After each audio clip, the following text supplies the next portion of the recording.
Good morning, good afternoon, and good evening, everyone, and welcome to another yellow version solo run. I'm Droozee, and in this challenge, we will be using Shellder. I think the only other time I've used a Shellder in Gen 1 is during my status only moves challenge, and I think that's a bit of a stretch to call that using Shellder, as it was definitely not a standard playthrough. Unlike its evolution Cloyster, Shellder does not have ice typing and is a solo water type. That means that when we use powerful ice moves in the future, we won't be getting the same type attack bonus. Not that it matters much because Shellder has horrible base stats, particularly for a solo challenge, and we're going to touch on that after our battle with the rival. We name our Shellder Clam because I'm very creative. We'll get into the battle with our rival, No Clams, where I clearly showed that I can be creative under pressure. We will need to get the win here because we're going to be facing off against Jolteon as our rival's toughest Eevee-lution. You might notice that even though we are a water type, we don't have a water type move. It actually seems pretty similar to a normal starter Pokemon here though, with Tackle and Withdraw. Luckily for us, Eevee decides to continually try to lower our defense and we get an easy victory in the lab battle. Now, getting back to those base stats, Shellder has high defense and that's about it. I mean, attack at base 65 isn't horrible, but Shellder doesn't have many attacks that will be useful for many parts of this run. It has bad special, speed, and HP, all of which are usually really helpful in a solo challenge like this.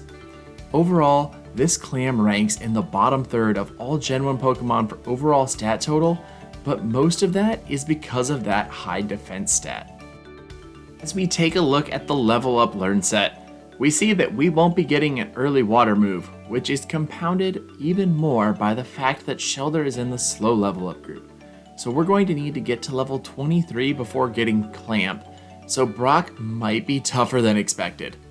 Our TM and HM list isn't too bad though.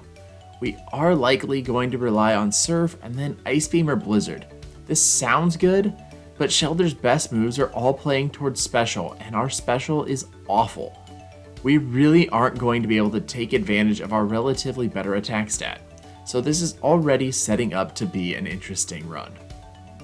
As I mentioned before, we're going to be forcing a Jolteon evolution because Electric is super effective against our water typing, so that means we're battling our rival in Battle 1A. We've battled most of the trainers in Viridian Forest and are coming into this battle at level 9. Hopefully this will be enough. We're relying on the classic strategy of press the A button over and over here because that's all we can really do. All we can do is tackle and hope that it knocks out Spearow and Eevee quickly because they can mess with our stats. Spearow lowers it with Growl and luckily we get a crit, which is only 7.8% of the time due to our low base speed, but eventually with that knockout we're able to move on to Eevee, but this Eevee throws sand in our Clam's face like no other, and unfortunately we aren't able to turn all that sand into a pearl, and we're going to end up going down on our first attempt to rival 1A after it finally switches to attack and we just can't do enough damage to it. So with one attempt down, I decided to try 4 more times before realizing it just wasn't happening. After a few more attempts at level 10, this challenge was off to an inauspicious start, and after some more grinding in the forest, we came back again at level 12. Although we did get hit with 1 Growl as you saw there, we're doing a lot more damage and I think we stand a chance here against the Eevee. As we're going for Tackle, because that's all we can do really, we get hit with Sand Attack, but we're able to break through enough times to be able to take out the Eevee and force the Jolteon evolution that we're looking for. That battle was brutal and it doesn't have me feeling good for the rest of this challenge. But I guess you never know whether this bivalve will make up time and make a good showing on the tier list. So as we formally get into the Shellder edition of this yellow version solo challenge, please remember to like this video and subscribe to the channel because I enjoy creating these videos for everyone and it's always great to see that people appreciate them too. So with our episode title sequence completed, let's jump forward to the Brock gym and see how this first attempt at Brock went. We've battled the Light Years trainer and more bugs in Viridian's Forest because we are in the slow level up group and we don't have a water move, so we're going to need as much experience as possible. Trouble is though, even at level 13, our tackle is doing almost nothing to this Geodude. In yellow version, this Geodude is a few levels lower than red and blue, meaning that it only knows tackle. We can set up withdraw to reduce the damage we take from Geodude, but until we beat Brock, we don't get the attack badge boost. That would be super helpful here. Anyway, I'll save you some time because we actually will be able to outlast the Geodude here and move on to the Onix, but we're only going to do so with 9 HP. Don't get too excited though, because there is absolutely no chance we beat the Onix right now. It outspeeds us, which means we aren't going to be doing anything to avoid taking bide damage, and even with that, we aren't going to have enough PP to win against the Onix anyway.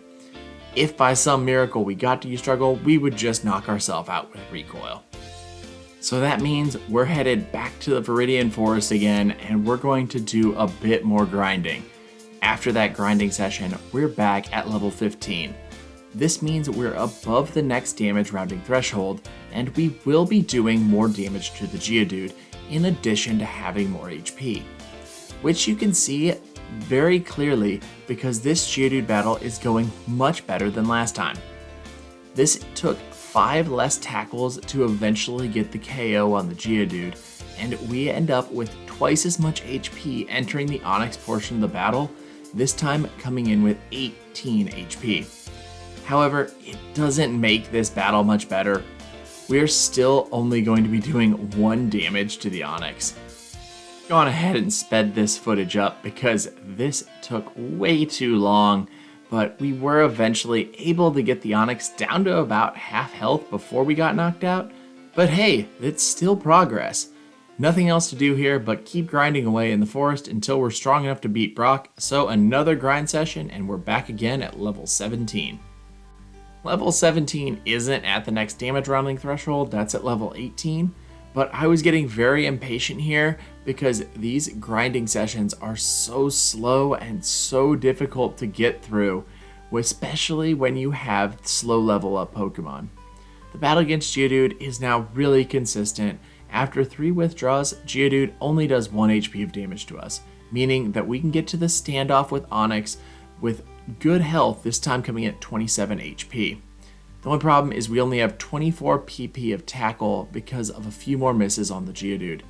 This might not seem like a big deal, but I promise you it will be. We are still only doing 1 damage to the Onix with tackle, but thanks to our higher HP, we can last much longer here.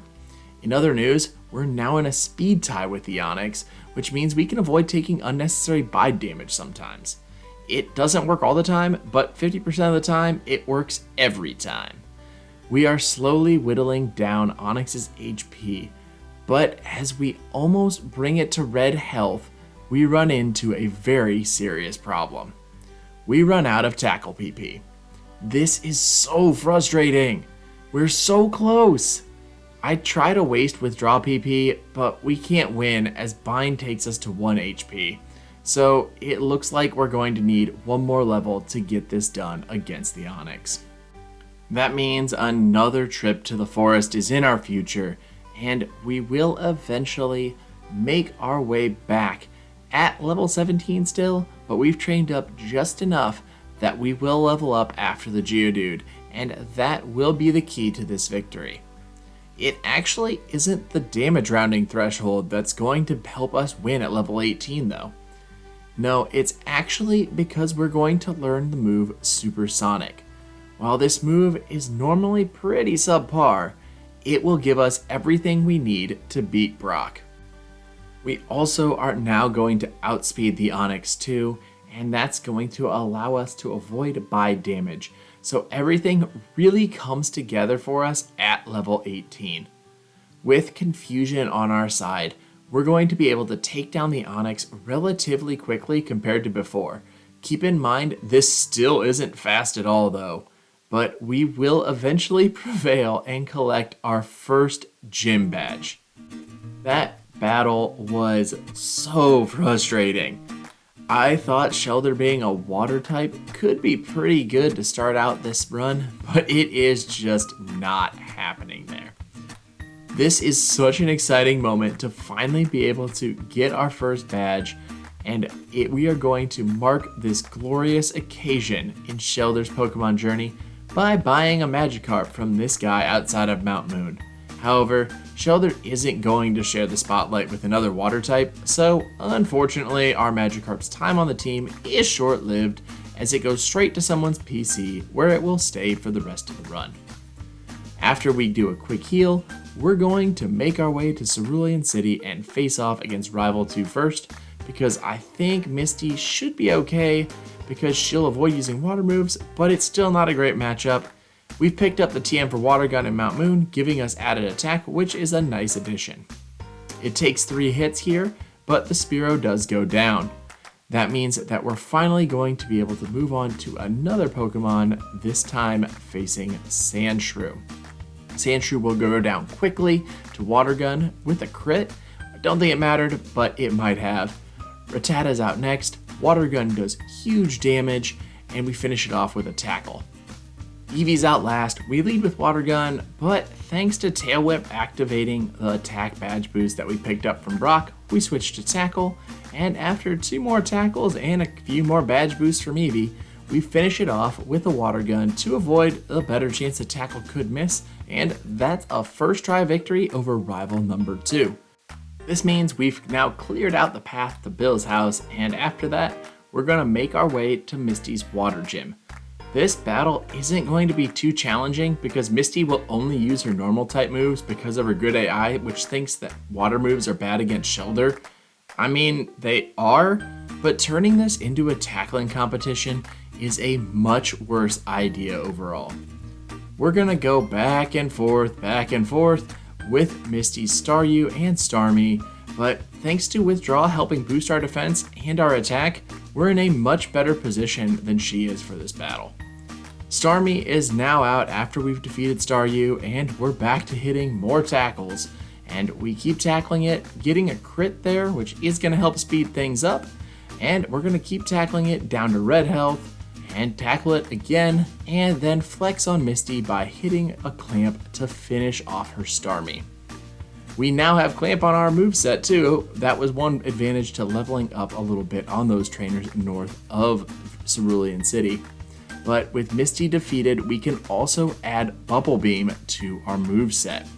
We now have 2 badges, and it's time to head on down to the party at the SSAN, and we're gonna test out our stronger water move against the gentleman who's guarding the rare candy. We should have no problems with him because we have Bubble Beam, right? Right? Well, actually, because even though we're 9 levels higher and one-shot both of his team members, Ponyta outspeeds us, hits us with an Ember, and it burns us. I don't have a burn heal or a full heal here, so we're going to be playing it a little risky against Rival 3 and Surge upcoming. I thought about saving and decided, nah, because luckily burn only drops attack and we're going to be relying on Bubble Beam for now, but that damage is something to keep an eye on if we aren't able to KO our opponents quickly. On to the battle with rival number 3, we outspeed Spearow, but it isn't quite a one-shot, so we took a little bit of Fury attack damage and damage to the burn. I misclick on Tackle on the Rattata, and a Tail Whip, followed by Quick Attack, has us down to about 1/3 of our total health, but Sandshrew is an easy one-shot with Bubble Beam, and Eevee will take 2 turns to get a knockout with Bubble Beam. Luckily, Sand Attack failed. That's a 25% chance happening in Gen 1, and we survive in good shape, and we're going to be able to grab Cut and then head on over to take on Lieutenant Surge. I'll be honest that I'm not looking forward to this one at all. I actually thought about postponing it, but I've healed up by using a super potion from the Pokemon Mart. I can't remember which one it is actually right now. But the important thing is we don't get hit by Thunderbolt, because if we do, we're done for. Good news is it's only 20% chance of happening since Surge doesn't have good AI, so if we somehow take him out in 3 turns, that's about a 51% win rate. I like those odds, so let's see how it turns out. So, attempt 1, immediate Thunderbolt, 1-hit KO. So yeah, confirmed that Thunderbolt equals really bad for Shellder. How about attempt 2? Start off with a Growl and Bubble Beam does maybe a 1/4, more likely a 1/5, so this is not good. One more Thunderbolt and we're down. I go for one more time because hey, maybe it's lucky and I do have another trick up our sleeve here. That's going to be going for Clamp. And although our first Clamp only lasts 3 turns, we then get a critical hit Clamp with our second round. 2 more turns with Clamp and the Raichu goes down. And I know it's a bit lucky here because Clamp can miss and our crit rate is pretty low. 7.8% to be exact, even though that is better than crit rates in Gen 2 and beyond. Gen 1's weird and it uses base speed to determine it instead, but it's also what makes Gen 1 games so awesome. We've now got a win that was probably a little bit lucky. We can now head back to Cerulean by digging in Diglett Tunnel and make our way in the true mid-game here now that we have 3 badges. We're going to make a stop at the Celadon department store where we've picked up a Pokédoll in case we need Mimic later in the run. We also get a beverage for the Saffron guards and a fresh water, so we get the TM for Ice Beam. This finally gives us some coverage for grass types, which is nice, but won't be needed with our next battle with Giovanni at the game corner. Bubble Beam takes care of both his Onix and his Rhydon very easily, so the only thing we really need to worry about at all is Persian. Persian is going to be a bit harder, but still not too much, and 3 Bubble Beams will take out the cat, and that is Giovanni number 1. Pretty easy overall. Even with Ice Beam on our side, I want no part of Erica right now, because we're slow and that's probably going to be a recipe for disaster, so let's head back to Lavender Town and Pokemon Tower for our battle with rival number 4. Officially taught Ice Beam yet? But it's okay because we can use Aurora Beam to counter the Fearow. It does hit a 5-turn Fury attack though, which is pretty annoying, but we get a crit with Aurora Beam, so things kinda evened out with there. Shellder's out now, and this nice matchup is going to go in our favor. Bubble Beam against Shellder is much better than the tackles that it is doing to us, and it goes down after 3 Bubble Beams. Vulpix is out, and goes down quickly to a Bubble Beam. Sandshrew will do the same, and that means we just have the Eevee left. Eevee comes out, hits us with a quick attack. Aurora Beam does about a 4th. Bubble Beam does so much more, and we're able to take the Eevee out over 3 turns and get a win over Rival 4. While that battle looked pretty easy, we did struggle a bit more than I thought we would, and we also had a significant level advantage. We stopped by Silphco before heading down to Koga, but this portion of the game is really difficult for Shellder. It isn't tanky, and Droozee and Hypno from the Rocket Grunts or the Jugglers are a huge problem, and we end up with many times getting a Confusion Poison combo, and that gets really dangerous really quickly. We're able to get a couple levels higher before heading down to Fuchsia through those Rocket Grunts, and we've now taught Ice Beam and gotten Surf for more water power improvements, but it's just not happening very well. You can see that as we struggle in this first battle against the Juggler in Koga's gym. Without some good luck, there's no way we were going to get past the Kadabra, and now we have to get some good Clamp luck where we get a crit that does enough to take out the Droozee. But that is not looking good that we struggled so much against one of the mandatory trainers in Koga's gym. Right now, Shellder is basically in a place where we're strong enough to get wins, but not strong enough to get consistent wins. So we have to make quite a few trips to the Pokemon Center, which does start to eat up a bunch of time. And even worse still is the fact that we can't consistently beat the trainers leading up to Koga, including this optional Juggler who I decided to take on. And yeah, that was an awful, terrible, no good decision. So yeah, even with the Juggler doing everything in his power to give us a chance to win, switching out, not attacking, you name it, all it takes is 2 Psybeams to connect. Granted, one was a crit, and it's going to take us out. And then I realized I never saved between the 3 Drouzee Juggler again, and let's just say that first time it was a lucky win. 4 battles later, and this is the best attempt, and it's still a loss. So yeah, we're in a really rough place with Shellder right now. We're going to need to take another detour, this time to the Celadon City Gym, and even though we are going to come in at a type disadvantage, I think the super effective move in Ice Beam might be enough to counter. This means that we're going to have to make quick work of the grass types in the gym, because if we don't, we're going to get hit with things like Razor Leaf, which are going to do massive damage to our Shellder, especially since we have such low special. So let's go ahead and jump back to Celadon City and the Grass Gym. As long as we outspeed, because we're at a higher level, we actually should do fairly well. As you'll see in this battle against the Execute, when we outspeed, because we have 9 levels on this thing, we one-shot, which is really good. And at that point, I also think, hey, maybe let's take the time and pick up some extra experience on every single trainer that we can, even if it means being called a Peeping Tom, which is a weird thing to have in a kid's game. Anyway, we're now at level 37 coming into the battle against Erica. You can see how much damage Vine Whip does when we don't take out Tangela quickly, and Weepin' Bell's out and we're not taking it out quite, and a critical hit Razor Leaf takes us down. So yeah, that was what I was afraid of, and we're still 7 levels higher than her team. We get a freeze on our second battle against Tangela, which is pretty good because that means that we can slowly take it down and we can waste as much time as possible. I thought about setting up Withdraw, but then remembered we don't have the badge boost for special yet. We're back to using Clamp on the Weepin' Bell, and that should help us whittle down its health enough to take it out with a single Ice Beam, and it does. Gloom is now out, and we're going to use that Clamp strategy again. We just have to hope it doesn't miss. It does, and Petal Dance does so much damage. A crit would have knocked us out, but luckily we didn't get that there. We get a long Clamp, 5 turns, bringing it down into KO range for Ice Beam, and that's a knockout. That battle could have gone a lot worse. It was pretty consistent. It was a little bit luck-based. We had to rely on Clamp hitting. But all in all, as long as Clamp hit, we were going to be fine. So that's 4 badges, and Koga's still going to be tough, so I decided to take a quick detour to try Rival Fivel and see how that battle goes. Through some additional grinding, we're now 5 levels higher at level 42, but will that be enough here? I think it's pretty clear the answer is no.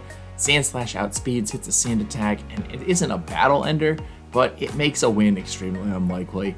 The good news is Surf does one-shot Sand Slash, but Ninetales comes out and Surf doesn't one-shot it. So that is something we don't want to see here. We level up and Cloyster's out next, and this is a bit of a brick wall in this fight. It's stronger than us since it is an evolution after all, and we don't have a great answer to it. The good news is the good AI will only use Supersonic against us, but bad news is I've got it in my head that Clamp was the way to go, even though we already had our accuracy dropped. And that is really just gonna slow this battle down, and you can see once we do hit Surf, it starts to do so much more damage. And eventually, by the time we are able to get the KO, we are in bad shape. We need to hope that Kadabra doesn't do major damage to us, but it's obviously going to outspeed, and a single confusion is enough to knock us out. So we stand no chance against the rival here, so once again, we're gonna pivot back to Koga. We're coming into this battle at level 45, which is still lower than most of his team, with the exception of the first Venonat. We're going to go for Ice Beam because Surf would probably be a 2-shot too. Hoping for a freeze, we get put to sleep with Sleep Powder instead. Luckily, Koga doesn't do anything too dangerous, and we're able to take out Venonat pretty carefully and pretty quickly. Venonat number 2's out. We start with an Ice Beam that crits but doesn't quite do the job. We take it out with a Surf, and we go back to Ice Beam on the third Venonat before getting put to sleep, and it starts to use Psychic, followed by a Double Edge, which means that we will be able to knock it out and move to Venomoth, but we have red health. Venomoth outspeeds, 1 Psychic is all it takes, and we lost to Koga. Let's try that again, just because we didn't have great luck on some of the things, and first off, we get amazing luck when the first Venonat Sleep Powder misses. Second Venonat's out now, and we get hit with Supersonic, so we're confused, hit ourselves with Confusion, and then again, do the same thing. Then we get hit with Psybeam, hit ourselves in Confusion again, another Psybeam, before we finally take out the second Venonat. Third Venonat's out, Ice Beam gets a freeze, which is amazing, and now we can waste some time, and I decide I'm going to set up with withdraws to boost our defense as much as possible, because that Venomoth does know things like Leech Life, and it might be beneficial. Venomoth's out, it goes for Double Team, we go for Ice Beam and miss. Uses an X attack, we get an Ice Beam, which is going to be about a 5-hit KO it looks like. Surf is going to be the better option, as Venomoth sets up more double teams, goes for leech life, does almost nothing, and our Surf is enough to take out the Venomoth. That was far from an easy win, and it was not strategically clean, but it did make for a fun battle. With the Soul Badge in hand, we can now surf down to Cinnabar Island, and you better believe that's where we're going to go because we can make advantage of our type advantage and get the badge boost for special. While we're in this, we're going to be getting every single question wrong to get some easy experience from the trainers leading up to Blaine. And I mean, we technically don't miss the first question because Caterpie doesn't evolve into Butterfree, but I guess Blaine doesn't count Metapod as the evolution. I understand how this could be right because Caterpie would eventually end up being a Butterfree, but that's way too complex for this. It is a children's game after all, and any true Pokemon Master would fall into the obvious trap as they work towards catching them all and watching the early Caterpie evolve into a Metapod before becoming Butterfree. I know that's a really strange tangent there, but what would a Droozee video be without a random digression or rant on irrelevant details from a video game released over 15 years ago? Anyway, we've now made our way to the battle with Blaine. This battle starts with us getting confused and hitting ourselves in confusion before we do over half with Surf. I always underestimate Yellow version Blaine because he's really bad in Red and Blue, but he is much improved in Yellow. We're able to finish off Ninetales without too much trouble, and Rapidash is next, though a critical stomp did huge damage before we could take it out with 2 Surfs. Arcanine's out next, and it hits a Reflect first. Then we do about half with Surf, and a takedown does enough with recoil to put it into KO range. We tank the takedown and finish it off with another Surf, and that is our 6th badge, but most importantly, we now have all of our badge boosts in place and we can make our way back to Saffron City to take on rival Fievel once again. This time, we're going to be coming into this battle at level 48, 6 levels higher than before with 2 additional badge boosts, one from Speed from Koga and Special from Blaine. It comes in handy right away as we outspeed the Sandslash and get a one-shot and do the same against Ninetales. Cloyster is out next, and we're going to use that Clamp strategy to try to mitigate as much damage as possible, and Clamp isn't quite enough with a couple turns, so we're going to need more there. But then I decide it's almost knocked out, let's set up some badge boosts here against the Cloyster. It is going to take a pretty good amount of time because of confusion, and it just slows things down. We hit ourselves in confusion quite a bit, and it's just really a pain. But we eventually will get our 6 withdrawals set up, which means our stats are much higher than before, but unfortunately, we only do so after losing about a third of our health to confusion damage. Cloyster's down, and then we find out we wasted all of that time because I level up and that removes all our badge boosts. We do see that Kadabra is in a pretty good range to be able to be knocked out. We are able to take it down, but Jolteon comes out and a critical hit Thundershock finishes us off. So I think there's a clear path to victory here. That was close, and if we level up before Cloyster, we stand a chance with badge boosts against Kadabra and Jolteon. I found a couple rockets that I somehow had missed on my first training run through Silphco, so if my math is right, we level up after Ninetales, and we do, so now we can set up our withdraws against Cloyster and we'll have badge boosts for the rest of the battle. Again, Cloyster is going to use Supersonic over and over again because of that good AI, but once we are able to get all of the withdraws in place, we should be in a perfect place to outspeed the rest of his team and sweep. Once we have our setup in place, I decided to go for a Clamp just to try to avoid that confusion. It ultimately doesn't matter as we shake off confusion and one-shot Kadabra. Jolteon's the only Pokemon standing in our way now, and are you serious? It hangs on with a sliver after Surf. Luckily, Thundershock doesn't crit and we're able to finish it off on the next turn, but that is not what I wanted to see there at all. The fact that Jolteon survived a Surf there with full badge boosts in place is not a good sign for later in this run. Those badge boosts meant our special was over double what it would have been without badge boosts, and it still wasn't a one-shot. So yeah, we get the win, but I'm not feeling too celebratory here. Good news is, we can break up an important business meeting between Giovanni and the president of Silphco. This battle isn't really going to be too interesting other than the fact that I only have 2 PP for Surf left here, so attacking gets a little bit interesting. We go for Clamp against Nidorino, giving plenty of time for Giovanni to use Guard Spec. Then Persian does a pointless growl before we get a rare crit with Surf for a one-shot. So that's awesome, and now Rhyhorn's out, and we're going to one-shot it, and Nidoqueen is out after that, and an Ice Beam doesn't quite get the one-shot, but a weak scratch is all it does, and we get the win over Giovanni. Easy battle, and we've saved a hostile takeover from occurring. Go us! With Giovanni out of the picture, we can now face off against Sabrina for our 7th badge. We're about the same level, but I think this is going to be a painful battle. I don't think Sabrina will be too difficult if things go our way, but it's going to be a coin flip, especially with accuracy drops.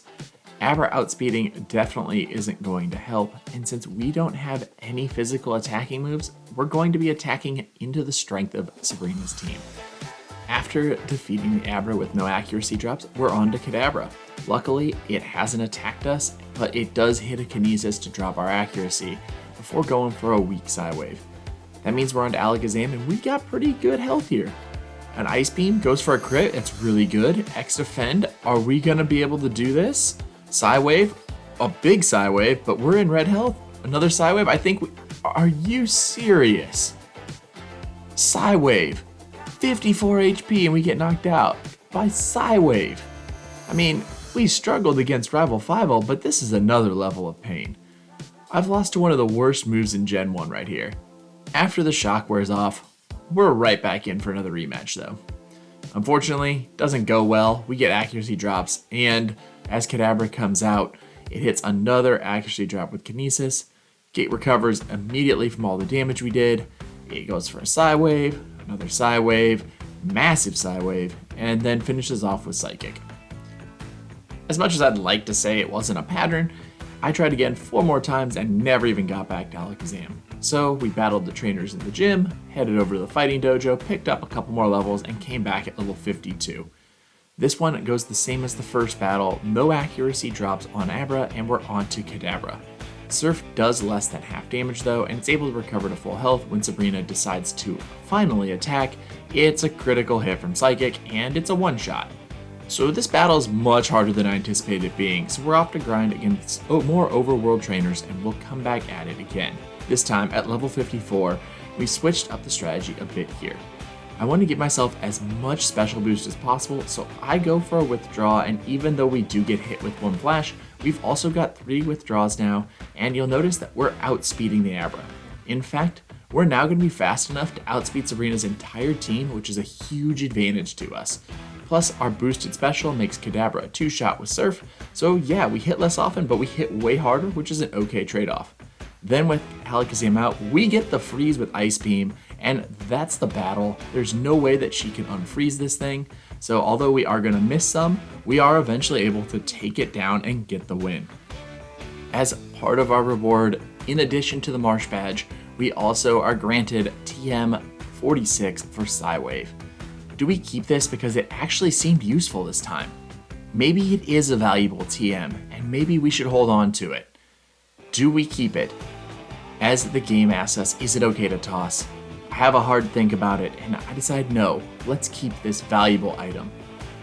Just kidding, we're totally tossing this thing, and as it gets tossed away, we're then able to dig out of Sabrina's gym and head on to a rendezvous with Giovanni. So on to the final battle against Giovanni. Dugtrio unsurprisingly outspeeds, but it goes for guard spec, so that allows us to one-shot, and that's a great start. Now Persian's out, and we get another guard spec. Could we be seeing a 5-for-5 guard spec from Giovanni? After a few weak Fury swipes, we finish off Persian with a second Surf. Nidoqueen also goes for a guard spec, although it doesn't take it out and Thunder hits us, but we survive it and then we take it out with a Surf. Nidoking's out next, and another guard spec. We're 4-for-4, but Surf doesn't do enough. Thunder hits, and we get knocked out, so we'll never know if we were going to go 5-for-5 in guard specs. Next attempt, Dugtrio starts with the guard spec, so we are 5-for-5, kind of? I don't know, I'm going to count it. This time, we're going to try to use some badge boost to make sure that we can take out the Nidos. The problem is, Persian uses Slash, and after 3 slashes, we're done for. But on the third try, yeah, things still aren't great here. We get hit with Dig, and that isn't a big deal, but again, once we do take out Dugtrio, Persian's out, and it's going to use double team, and that evasion increase basically is going to end our chances as we're going to get slashed to pieces yet again. So yeah, this battle is not going to be easy either. Why would it be? This run has been unexpectedly difficult pretty much the entire time. We can even lose to Dugtrio with a Fisher for one shot. So basically every member of his team except for Rhydon, which should actually be pretty easy assuming we get there, can defeat us. The good news is, we just really need to get one or two things to bounce our way to get the win. After a couple more attempts, we get this battle, where Dugtrio goes down easy, and then Persian goes for Screech, which is actually best case scenario as it sets up more badge boosts for us. After a total of 3 withdraws and 2 Screeches, we're sitting at -1 defense, but we have 5 badge boosts, so our special and speed are up, and that should be enough to help us sweep through the rest of his team. As Persian goes down, Nidoqueen's out, we outspeed. Even though we're in red health, we're able to one-shot the Nidoqueen, then outspeed Nidoking and one-shot it as well.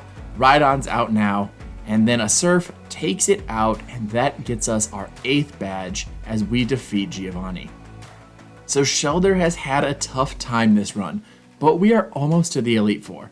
The rival is our only true obstacle left before the Indigo Plateau, and it could be a significant one based on our history so far. At this point, I'm just hoping the badge boost strategy can help, because otherwise we could have a long grind ahead of us. We start out with Surf against Sandslash, and it's a one-shot. Executes out next, and an Ice Beam takes it out, so 2 for 2, doing well. Ninetales is out, it goes for a weak quick attack as we take it down with Surf. We are now going to level up, which is perfect timing as Cloyster comes out. Thanks to good AI, it will only go for Supersonic. We can do a couple of Surfs to make sure it's into KO range, then we can set up a few withdraws, which we do get pretty lucky by not hitting ourselves in Confusion over 3 turns. Then we break out of Confusion, and then we're going to be able to finish it off with a Surf. Hopefully these badge boosts are going to be enough to get us through the end of the battle. Kadabra's out, we go for Surf, and it's not enough to take it out, but Psybeam doesn't do too much, and we're able to take it out and move on to Jolteon. It goes for Thunder Wave as we hit a Surf that does over half, Thunder misses, and we hit Surf, and that is a first try victory against our rival for the first time in quite a while.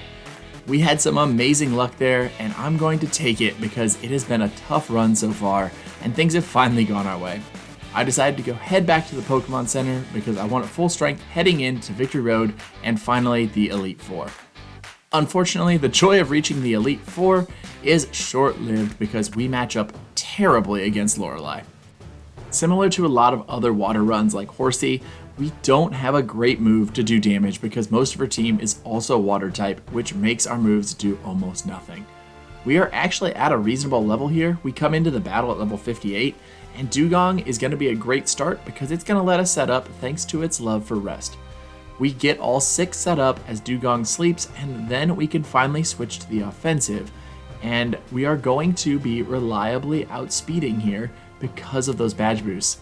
However, even with those badge boosts, we're still doing less than half with our Surf. We finally get Dugong out of the way, but a Bubble Beam did cut our speed, and now Cloyster is going to outspeed us. That's not great because now it can do a little bit of damage and it can confuse us. Although it doesn't hurt us here, it could moving forward. Slowbro's next, and this thing is scary. While this wouldn't be a problem in red and blue, it got a major buff in yellow. It knows Psychic and Amnesia, and with Amnesia boosting special, we are now not going to do very much damage to this thing. We are eventually able to knock it out here, but only because it never went for Psychic, which really isn't a great chance. It's about 3% here that we would get those 5 Amnesias that we needed to move on. We are able to defeat the Slowbro though, and Jinx is now out. We want to avoid Lovely Kiss here because Sleep is so tough to beat in Generation 1, so we go for Clamp, and it doesn't do much, but it lasts for 5 turns, and that allows us to finish Jinx off with a Surf and move on to Lapras.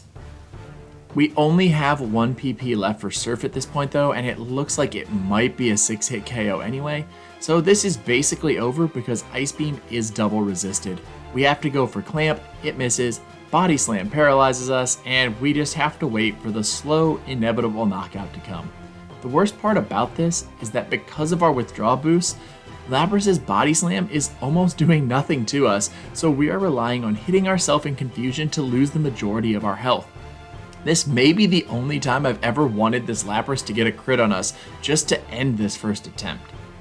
Finally, it does land a critical hit body slam, and that's going to finish us off even though we did end up getting it down to about half health before we lost. So that was our first attempt at our level we arrived at the Elite Four with, and honestly, it was better than I thought. We can defeat all the trainers in Victory Road, and that'll be good enough to get a few more levels to help us out. In fact, it gets us all the way to level 62 for our next attempt. With these extra levels, hopefully we can do more damage and more reliably defeat Lorelei's team. Dewgong still isn't too bad, especially after we set up our defense boosts, but we do have to be careful with the Bubble Beam speed drop. Fortunately, we don't get that in this battle, and after our 6 withdraws are all in, we can move on to attacking. I go for a couple of clamps just to soften it up just a little bit, so that way we can see how much damage Surf will actually do. It looks like it's going to do about 40%, so it's still going to be a 3-hit KO, even with the retroactive Super Potion, and that's enough to move on to Cloyster. We outspeed because we didn't get a speed drop, and we do big damage, but we get confused, and unfortunately, we hit ourselves a couple times in confusion before we can actually do our final blow against this Cloyster, and we see that Spike Cannon isn't doing much anyway, so we're really in a pretty good place here. We're at about half health as we snap out of confusion and finish off Cloyster. Slowbro is now out, and Surf does over half, and you see Psychic doesn't do too much there, but if it was Amnesia boosted, we would be in big trouble. Retroactive Super Potion before it goes down, and now Jinx is out. We're going for Surf. With all our badge boosts, that's an easy one-shot, and we're now on to Lapras. We're going to use Clamp to start out with because it can't hurt us, and that will open it up to being in knockout range for Surf later. As you see, we get big damage there. A retroactive Super Potion there does save it one more turn, and another Super Potion, because of a critical hit it hangs on. Luckily, Body Slam didn't paralyze us, and that lets us do just enough to get the KO. I think this strategy is fairly good here. Is it perfect? Probably not. But is it possible with a few more levels? I think this could become super consistent. And speaking of things that are consistent, Bruno is next. I'm not afraid of this battle at all. We have high defense to counter his attack, but hopefully we don't even need that because Surf should overpower his team. Onix number 1 goes down to Surf, and then Hitmonchan does the same. Hitmonlee's out next, and we're going to go for Ice Beam here. Oh boy, Mega Kick crits and does almost 2/3 of our health. Hitmonlee's outspeeding. Thankfully it went for an X defend. Oh, this is not great. We're in danger against Bruno. A Surf finishes off Onix number 2. Machamp's out next. We outspeed. Critical hit Surf doesn't take it out, but luckily a Karate Chop doesn't crit. I think we would have hung on either way, but wow. We honestly should have lost to Bruno there. That is crazy. It's probably the most intense Bruno fight we've had in quite a while, but we will move on to Agatha. Her high special ghosts are probably going to be a huge problem for us, and we also will likely be slower than her whole team, so this is going to be tough. Gengar number 1 is awful to face because it knows Mega Drain, and we see that it does 50 damage to us. Luckily, Agatha doesn't have good AI and attacks randomly, and because of that, we're able to actually get a relatively straightforward KO on Gengar number 1. That's going to bring out Golbat next, and we can use Ice Beam here, but even that isn't a one-hit KO at this level. We get the knockout here, but we're at 41 HP for the rest of Agatha's team. Haunter's out next, and Surf crits and brings it to red health, bringing in Arbok, and then we do pretty good damage against the Arbok too. We take it out even though we are in red health. Haunter's back out, and Agatha leads with a Super Potion, followed by a second Super Potion, allowing us to take out Haunter and make it to Gengar number 2. However, Gengar number 2 doesn't quite cooperate. It doesn't get an unlucky freeze in its case, and eventually hits a Psychic to finish us off. We're going to try the league here again, but this time we've used all our rare candies we've collected along the way. We're now starting this attempt at level 72. Nothing has really changed in the Lorelei strategy. We start with a weak attack to force rest, then we set up all our withdraws until the Dewgong wakes up, another attack to draw another rest, and then we finish the setup.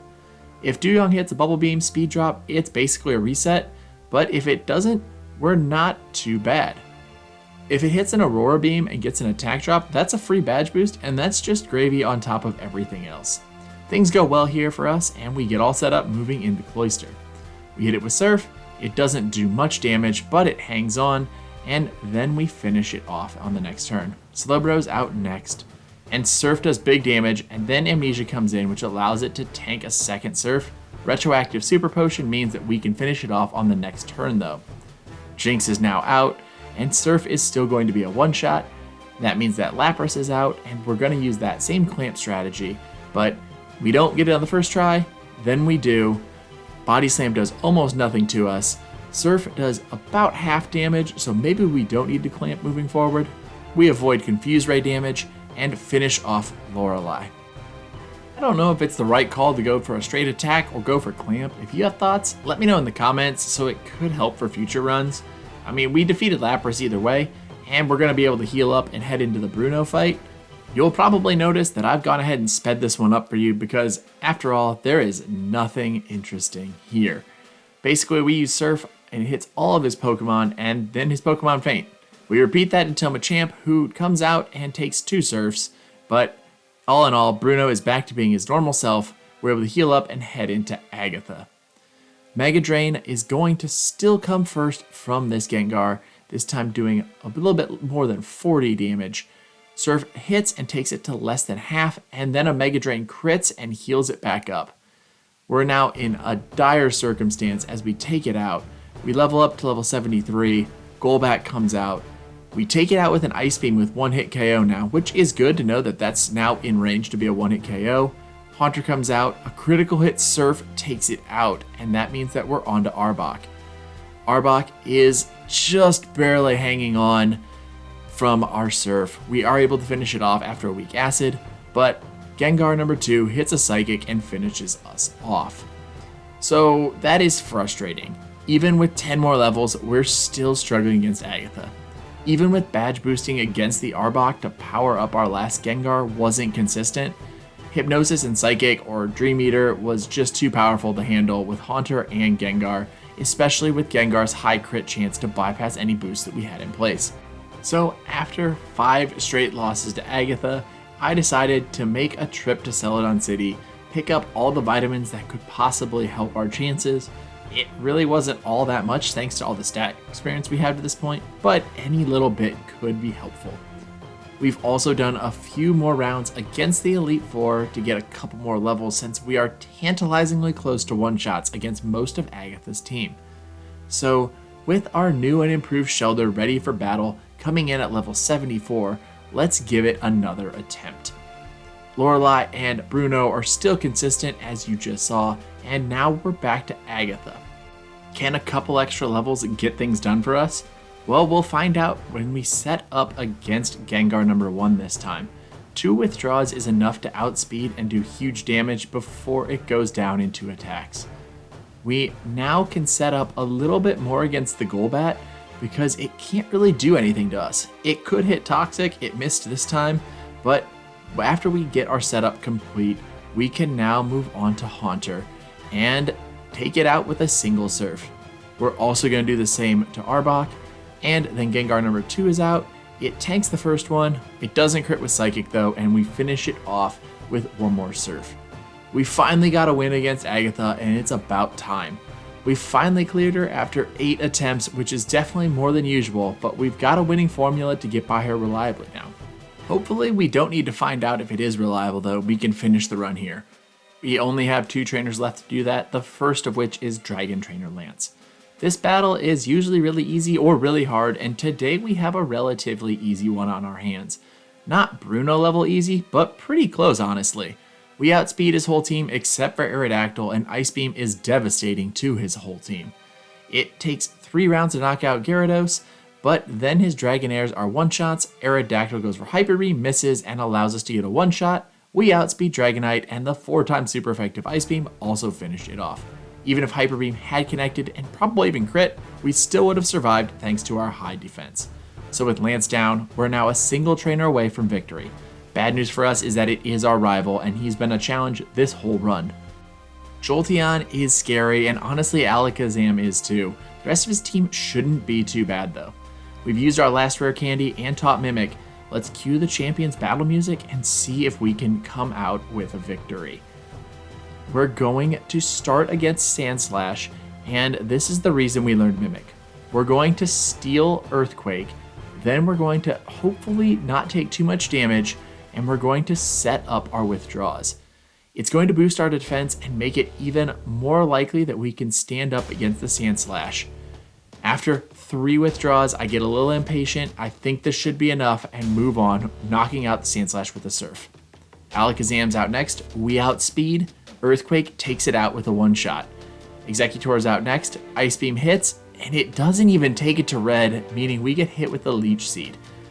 Cloyster's out now, and I go for Surf, and it does just over half, but Leech Seed helps to heal it, and with a weak Spike Cannon out of the way, yep, that's what I was afraid of, it tanks our Surf just barely, and we pay for it with a critical hit Spike Cannon before we can take it out.